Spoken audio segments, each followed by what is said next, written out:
அஞ்சனேயர் வெறும் பக்தியின் சிகரம் மட்டுமல்ல, அவர் சிவனம்சமாகத் தோன்றிய தெய்வீக சக்தியின் நேரடி வெளிப்பாடு.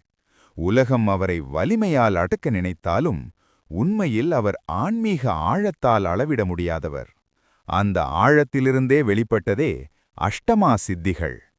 அனிமா, கண் தெரியாத அளவு சிறியவராக ஆகும் சக்தி. மகிமா, பிரபஞ்சத்தையே நிரப்புமளவு பெரிதாகும் ஆற்றல். லகிமா, இறகுபோல் எடையில்லாமல் ஆகும் திறன்.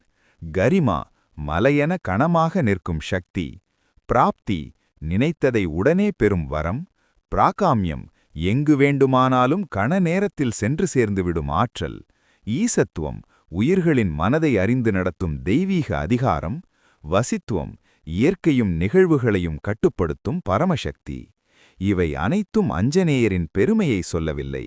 அவரின் தாழ்மை, பக்தி, அமைதிதான் இந்த சக்திகளுக்கே ஆதாரம் என்பதை உலகிற்கு உணர்த்துகின்றன. இப்படிப்பட்ட தெய்வீக ரகசியங்களை மரியாதையுடனும் உண்மையுடனும் அறிய டிகேஎஸ் பாரத் சீக்ரெட்ஸ் சேனலை சப்ஸ்கிரைப் செய்யுங்கள்.